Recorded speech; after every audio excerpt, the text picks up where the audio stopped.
Bienvenue à l'émission Le Miroir sur Rwanda TV. Je suis très content de vous retrouver, chers amis. Aujourd'hui, encore une fois, nous allons avoir une discussion intéressante, enrichissante, avec un invité que j'ai la joie d'accueillir sur notre plateau. Alors, nous sommes toujours dans la semaine de la 30e commémoration du génocide contre les Tutsis.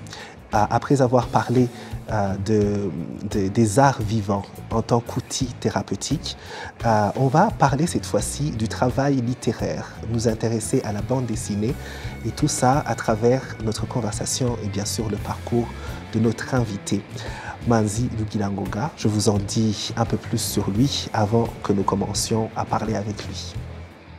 Manzi Lugilangoga est fondateur de l'OJAL, Organisation de la jeunesse afro-descendante de Lyon. Il a dirigé l'organisation panafricaniste d'éducation politique de 2013 à 2018 en France. Depuis 2019, il est revenu à Kigali. Il est l'auteur du premier roman futuriste du Rwanda, La légende de Avila, sorti en 2020. Et il dirige Elibu Editions, dédié à l'éducation de l'enfant africain comme moteur de développement, promouvant l'éducation culturelle comme moteur du développement pour le Rwanda et l'Afrique.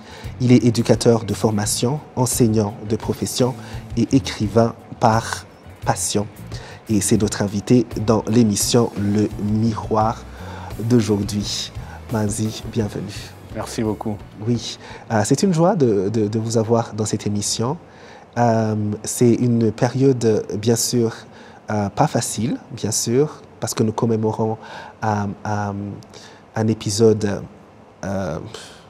si triste de l'histoire de notre pays.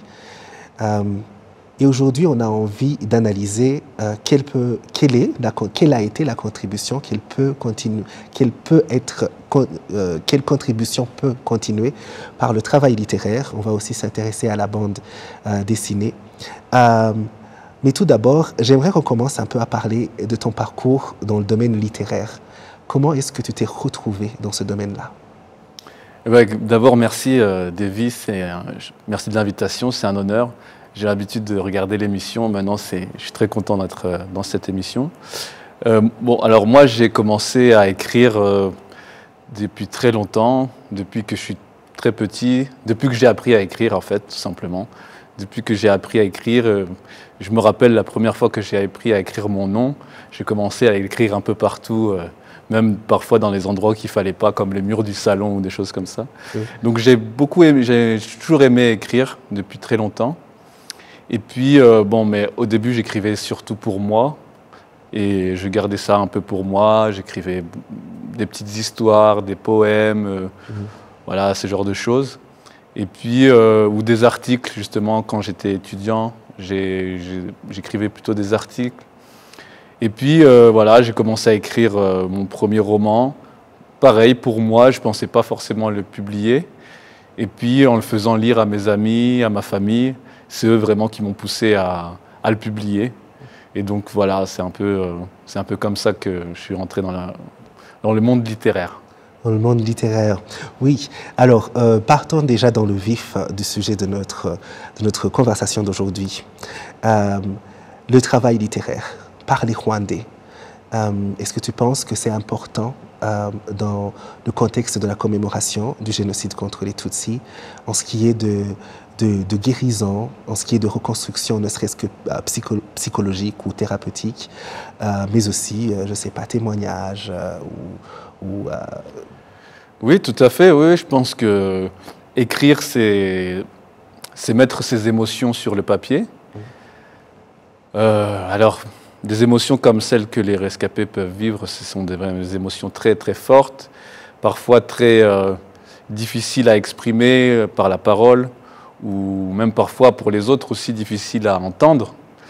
Donc je pense que écrire, c'est aussi un moyen de mettre, comme je disais, ces émotions sur le papier et de manière un peu plus posée, plus construite, de manière à ce que ce soit utile pour soi, que ce soit comme un moyen d'enlever ces émotions qui sont parfois très lourde, très pesante.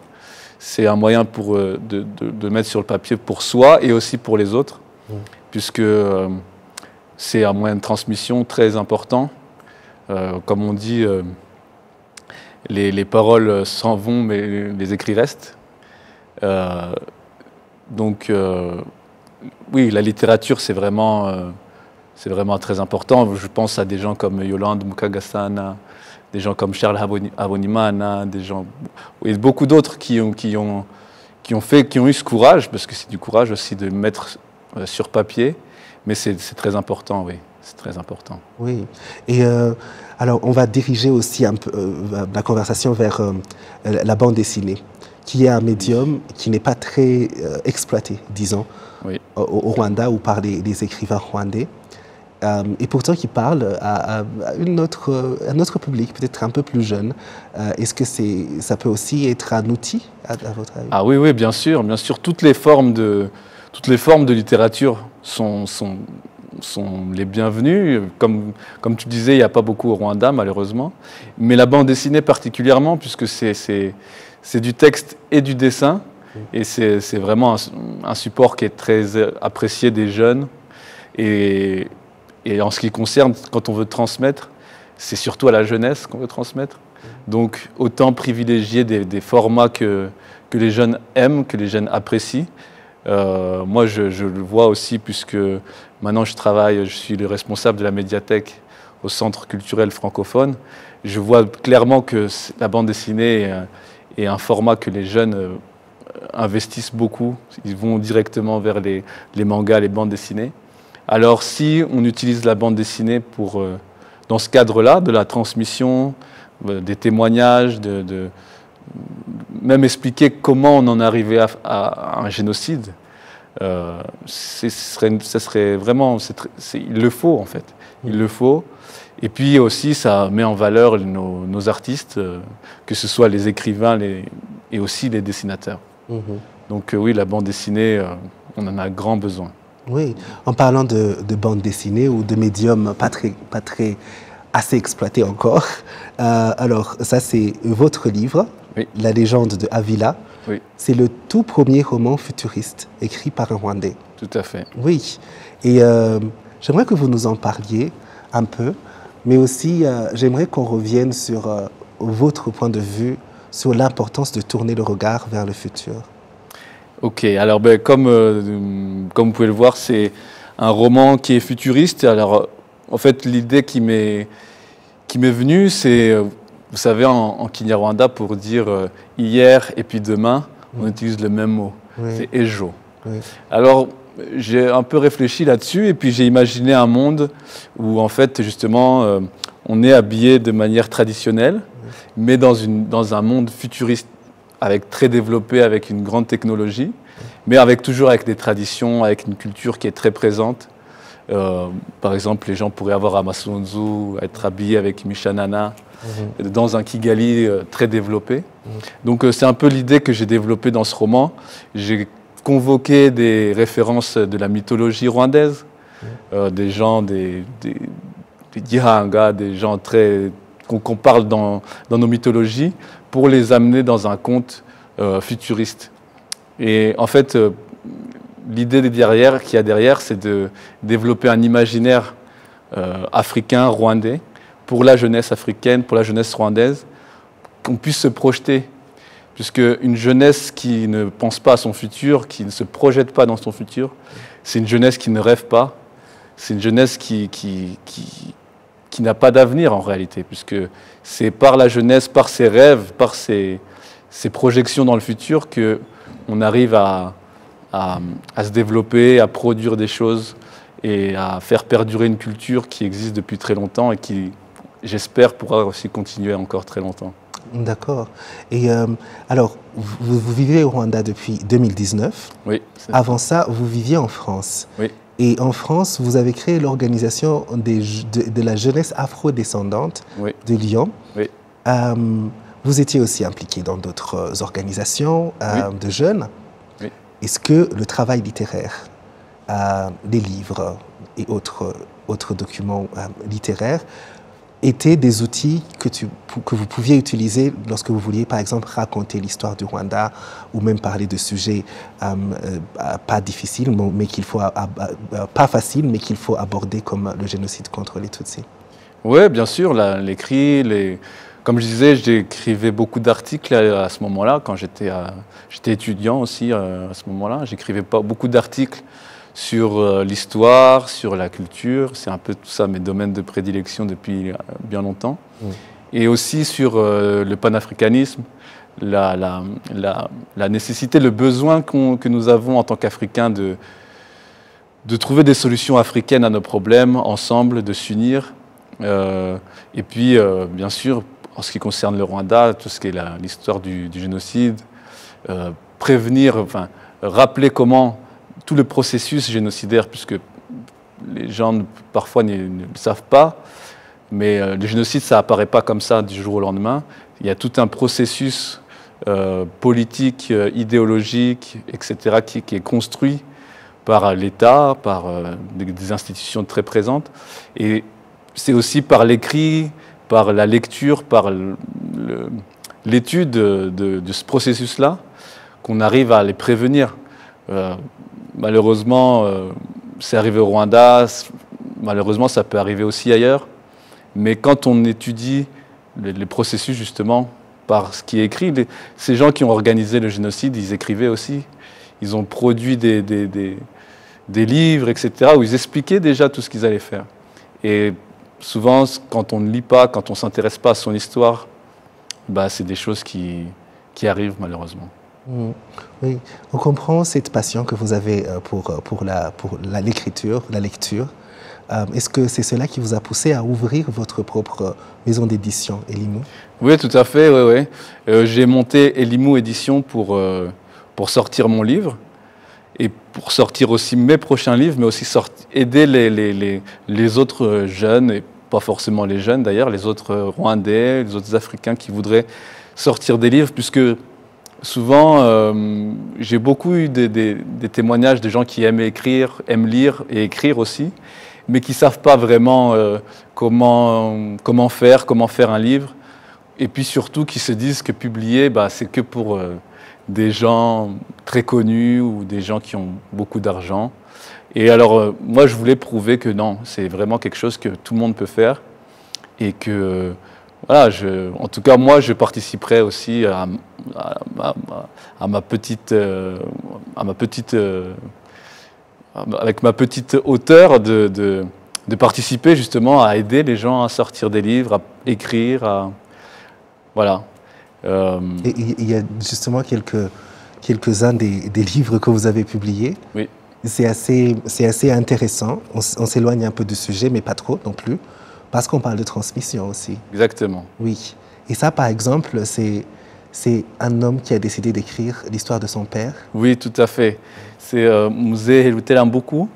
C'est le fils de Lugubu Sisi qui est sur la couverture du livre, quelqu'un de très connu à l'époque des rois.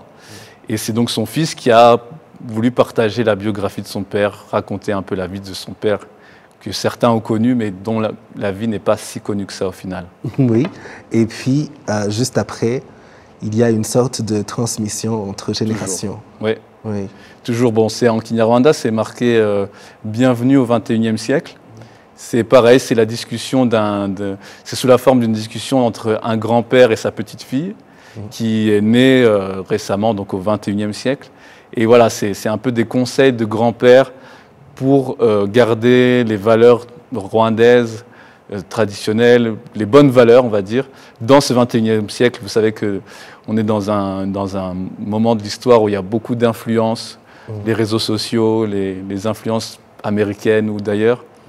Mais il ne faudrait pas non plus oublier qu'on est des Rwandais, qu'on a une culture, qu'on a des valeurs. Et c'est ça qu'on essaye un peu de transmettre. D'accord.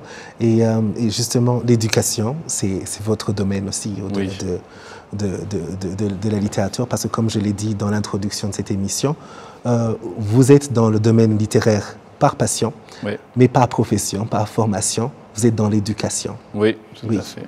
Et pour vous, l'éducation culturelle, c'est très important pour le développement d'un pays, chez les enfants. Oui, c'est primordial. C'est ce que je disais tout à l'heure, c'est que quand on étudie, quand on a une connaissance de l'histoire, en fait, je me suis rendu compte que, par exemple, pour le processus génocidaire, encore une fois, il a fallu couper les liens des Rwandais avec leur histoire.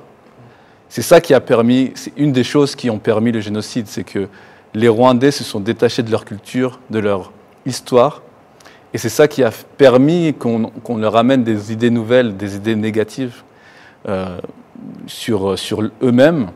Et donc, moi, je suis convaincu que l'éducation culturelle, donc l'éducation, mais avec l'aspect culturel, l'aspect historique, c'est vraiment primordial pour vraiment pour construire une identité forte, une identité qui soit saine, qui soit pas en opposition à une autre, mais plutôt une culture, une identité qui va nous permettre d'avoir un projet pour l'avenir, pour le monde, d'avoir quelque chose à proposer.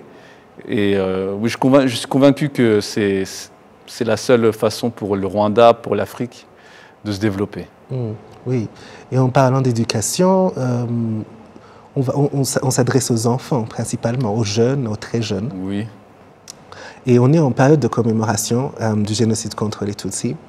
C'est vrai que 30 ans plus tard, il y a deux générations peut-être de jeunes et d'enfants qui n'ont pas vécu le génocide, mais ça fait partie de leur histoire, une histoire qu'ils doivent connaître, maîtriser.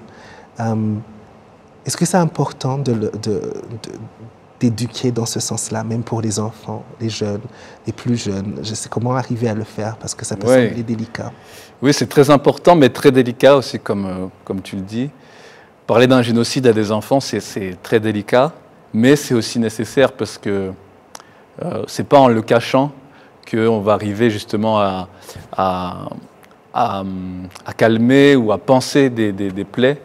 Même ces enfants, même ces générations-là, comme on dit, qui sont nés, qui ont grandi après le génocide, c'est quand même aussi leur histoire. C'est l'histoire de leurs parents, c'est l'histoire de leurs grands-parents, et donc c'est leur histoire à eux aussi. Et ne pas leur cacher, ce n'est pas leur faire du bien, c'est pas leur. Au contraire, il faut leur en parler. Après, c'est vrai que c'est très délicat, surtout pour des enfants qui sont très jeunes, mais la bande dessinée, par exemple, les romans, c'est peut-être aussi un moyen, avec des mots appropriés, sans aller trop dans des détails forcément qui ne concernent pas leur âge, mais c'est aussi un moyen de leur parler de leur histoire et leur parler des conséquences, des conséquences qu'ils ont peut-être vécues aussi du génocide. Donc, moi, j'invite tous les Rwandais qui le peuvent, en français, en Kinyarwanda, en anglais, dans toutes les langues qu'ils peuvent, d'écrire sur ce qu'ils ont, sur le cœur, leur peine, leur joie, leur histoire, et le transmettre aux générations, puisque c'est leur histoire à eux aussi. Oui, c'est vrai. Il y a Atom, qui était avec nous récemment sur le plateau, qui a dit nous sommes une génération où nous avons des survivants qui ont vécu ça à la première personne. Beaucoup de gens ont vécu ça. Ils peuvent raconter ça à la première personne, étant de leur propre histoire. Mais bientôt, ce ne sera plus le cas. Et c'est pour ça que c'est important qu'il y ait tous ces récits, je pense, pour que, voilà, même après 100 ans, on puisse toujours nous tourner vers ces récits-là et nous dire, voilà ce qui s'est passé. Oui. Alors, avant de clore cette conversation, j'aimerais aussi me tourner vers vos projets futurs, parce qu'il y a un projet qui est très intéressant sur lequel vous travaillez, qui est l'histoire imaginée d'un jeune qui est survivant du génocide. Oui. Et comment il se reconstruit plus tard. Est-ce que vous pouvez nous en parler ou c'est trop tôt? Bon, c'est un peu tôt, mais je peux en parler un peu. Oui, c'est mon prochain roman. Ça sera sur la vie d'un imaginaire. Hein. C'est pas la vie de quelqu'un qui a existé vraiment, mais c'est inspiré de faits réels, puisque c'est aussi une histoire que je connais. que je connais directement et puis aussi autour de moi. Donc c'est l'histoire d'un jeune rescapé qui va grandir après le génocide et qui lui-même va se poser beaucoup de questions par rapport à sa place dans le monde, dans le Rwanda, mais aussi dans le monde, puisqu'il va arriver à voyager, il va aller en France. Et donc, voilà, c'est un peu, ça va être l'histoire de survivre après le génocide. Parce qu'il y a l'histoire de survivre pendant, et ça, c'est des choses que moi, je ne peux pas vraiment parler, puisque j'étais trop jeune. Mais survivre après le génocide, c'est aussi une thématique qui va être la thématique de mon prochain roman. Et puis, il y a aussi, chez Limou, on va aussi sortir la bande dessinée du roman. Donc, ce même roman, on va l'adapter en bande dessinée. Oui. Voilà. Je voulais dire aussi que maintenant que je suis responsable de la médiathèque au Centre culturel francophone, on va bientôt commencer des ateliers d'écriture, justement, pour permettre aux gens, aux jeunes, pas jeunes, de venir et s'essayer à l'écriture. Ça sera ouvert à tous les publics, débutants, pas débutants. On va essayer d'accompagner des personnes qui souhaitent écrire sur les génocides, sur d'autres sujets. Voilà, donc ça sera à partir du mois de mai ou de juin, ça sera encore à confirmer, on vous fera savoir ça sur nos réseaux sociaux. Mais on va commencer à faire des ateliers d'écriture pour justement accompagner les gens dans l'écriture de leur histoire ou pas forcément de leur histoire. Voilà. C'est si important d'avoir ce genre d'outils parce que commencer à écrire, ça peut faire très très peur. Oui. On peut se dire, je ne vais pas bien le faire. Comment est-ce qu'on le fait? Oui. Et donc, c'est une bonne nouvelle que vous nous donnez qu'il y aura ce genre d'atelier. Oui. Oui. Et c'était très intéressant de discuter avec vous. Ce qui est bien, c'est qu'à travers votre parcours, à travers cette discussion, on se rend compte qu'en tant que lecteur, en tant qu'humain en général, c'est important qu'on puisse voir toutes ces histoires racontées, mais surtout que le travail littéraire peut avoir différents médiums. Oui. Qu'on a de plus en plus de couleurs dans le travail littéraire ici au Rwanda. On a parlé de votre livre qui est un roman futuriste. Oui. Ça, c'est pas très courant. C'est le tout premier, mais j'espère qu'il y aura plusieurs autres. Oui. Une bande dessinée qui arrive. Oui.